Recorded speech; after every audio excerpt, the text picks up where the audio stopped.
Mga kasayan, susubukan lang natin tong battery na to kung kaya pa nating i-repair. Ito siya oh. Isang taon pa lang kasi siya kasayan ano. Itong model natin na motor, Smart Rusi 110. Ito siya. Bali di tubig siya. Susubukan natin kung mabubuhay pa natin siya. Kailangan lang natin yung langis ng makina ng inyong mga nanay. Kailangan natin yun para mas madali tayong magsasalin. Kasi kasayan ang mga battery talaga napakahirap huwayin.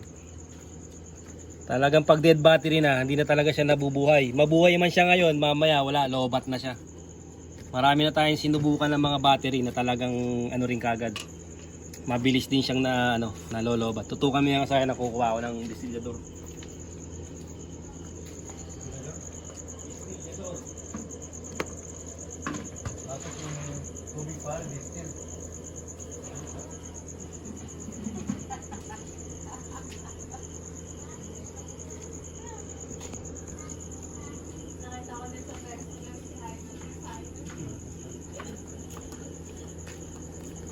Ito siya, kasayan oh. Ito siya. Dapat nagko-comment sa ano. Kaya kasayan na, marami tayong binubuhay pero hindi siya nabubuhay.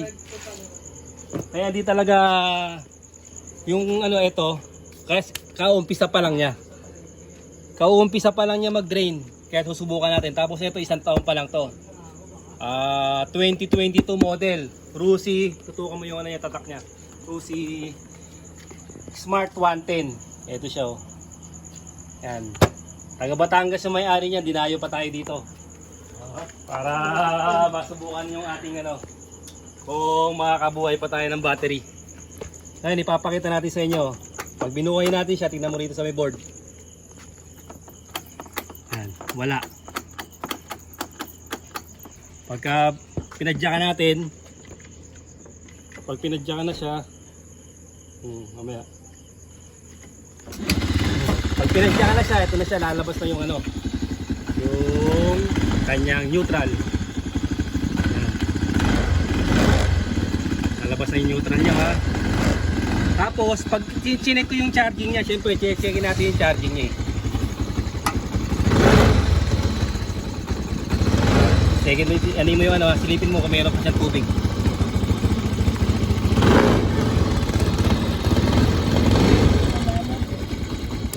Wala na. Talagang ano na to, busy rin yung ano natin ito. Yung may-ari ito, busy kasi kakaluto ng Loming Batangas. Kaya ganiring natuyuan na hindi pa niya malaman. Di bali daw matuyo ang battery, wag lagyan daw ang sabaw. Kaya talagang ano siya.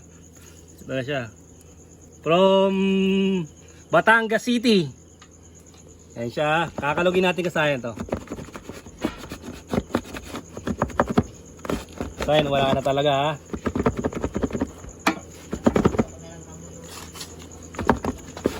Tutukan mo na yung ano. Tutukan mo yung pinakabutas niya kung talagang meron tayong maanong tubig. Wala na. Talagang na-drain siya. Subukan natin ito dahil 1 year pa lang naman to eh. Baka ma-revive pa natin to. Ito yung bolt niya ha.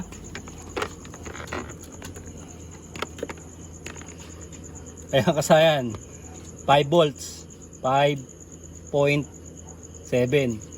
Ang bilang nito kasayan 2, 4, 6, 8, 10, 12. Yan siya wa. Isa lang ang masira dyan, wala na.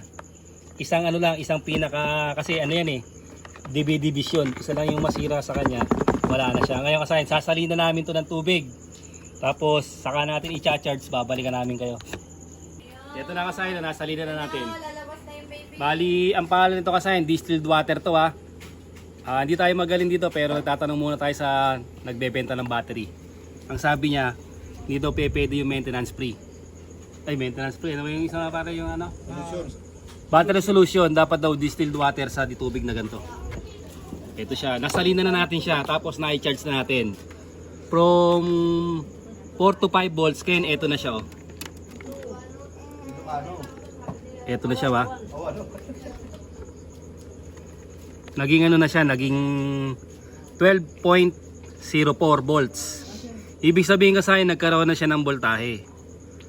Pero hindi siya healthy kasi dapat ang pinaka volts ng healthy battery mag-uumpisa sa 12.2 pataas para maging healthy. Kasi pag 12.2 po ba, unhealthy na siya.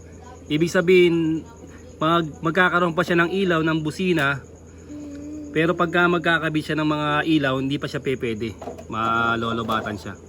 Kumbaga, naremedyohan natin na nabuhay yung yung battery.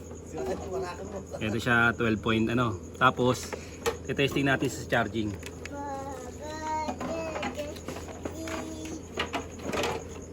Hindi pa, tanggalin mo muna yan. Baka mag-vibrate. Ito siya, yung dating hindi umiilaw ngayon, napailaw na natin. Ayan na siya, napailaw na natin siya. Tapos, i-reading natin siya. Kailangan natin makita yung reading. Ilocano kasi, Ilocano. Tagalog yan. Kaya mo kaya.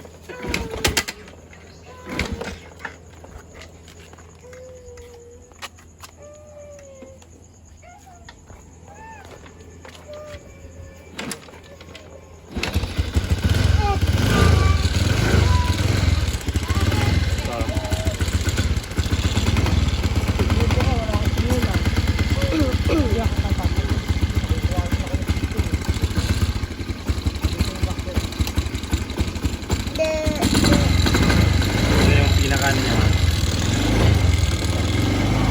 Kasi ang tutok mo yun sa tutok mo isa. Tapos tutok mo sa reading.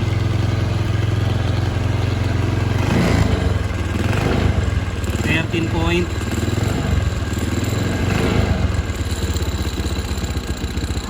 13.6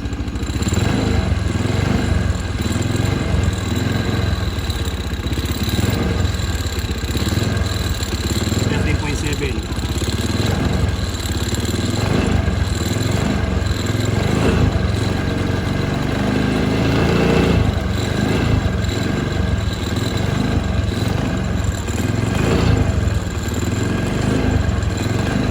13.8. Bali kasi nag-charge pa rin siya. Ayun siya ba? Pag pinatay natin siya, papatayin natin lagay mo. Ang niya, reading.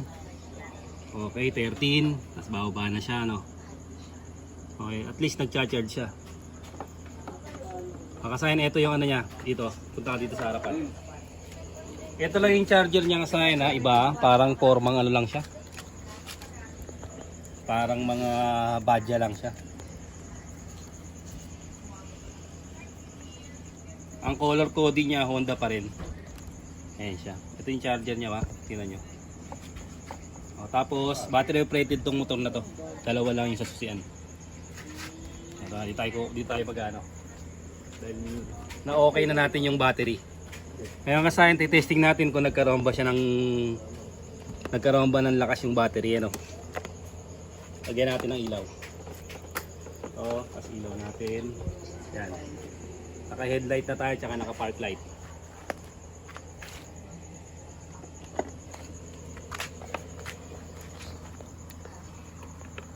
Tapos reading. Ayan, naka-load na tayo ng ilaw. Naka-load tayo ng ilaw Okay, 11.90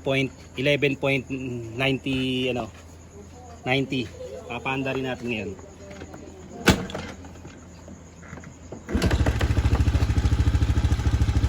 Well, kaya mo revolution. Para revolution mo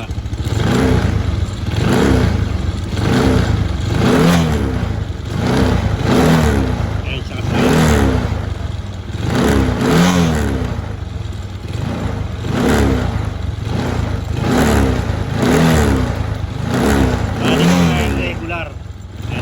Tumataas naman siya Ngayon papansinin natin siya kung maubos kagad yung niya. Maubos kagad yung kanyang battery. Kung magbabawas siya. Papatayin natin. Pinatayin natin ngayon, tingnan natin magbabawas yung Tutok mo rito. Ayan. Galing sa 12.04. Okay, 12.43. 42 ngayon Okay, nadagdagan pa yung natin. 12.4 41. Ibig sabihin ka sa akin na nabuhay natin yung battery kahit pa paano. Ito na siya oh. Nakakapag-ilaw na tayo. Yan oh, magana na yung board natin, tapos yung tail light natin. Oh. Sa tulong ng battery solution na distilled water pala sa akin na distilled water yung ginamit natin dito. Ito kasi kasayang kaya mabubuhay natin siya. Etong ano na to, etong battery na to, taon pa lang naman to. Tsaka pansinin nyo rin, hahawakan nyo rin dito, meron din ano yan, may pinaka-tip din dito ha. Kailangan ito dito mag-iinit ng gusto. Yung tama lang na kumukulo siya, pag ginawakan nyo may init siya. Pag ginawa, yung hindi kayo mapapasok, pagka napasok kayo, iba na yun ha. May problema na kayo sa charging system. Ang kailangan natin dito kasi mahanap natin yung ano, yung grounded para ano, para mas maayos siya. Kasi yun ang dahilan kaya naglo-lowbat yung ano niya, yung motor. Laging lowbat yung battery. Pag bukas sa umaga, ito, tukan mo rito. Pag umaga, pag bubuksan mo na siya, wala nang mga ano, wala nang ilaw tong neutral. Kahit yung neutral lang wala nang ilaw yan. Ngayon, meron na. Meron na siya sa tulong ng battery solution. Pero pag nilagyan natin kasaya ng load, sa mga mabibigat, kailangan pumalo siya ng 12.5 para kayanin niya yung mga load. Pag ganyan 12 volts lang siya, mababa. O isa pa, tatagalan na yung ano natin ha. Pagka tumatagal siya, doon natin malalaman kung bumababa agad yung ano eh. Bumababa agad yung reading.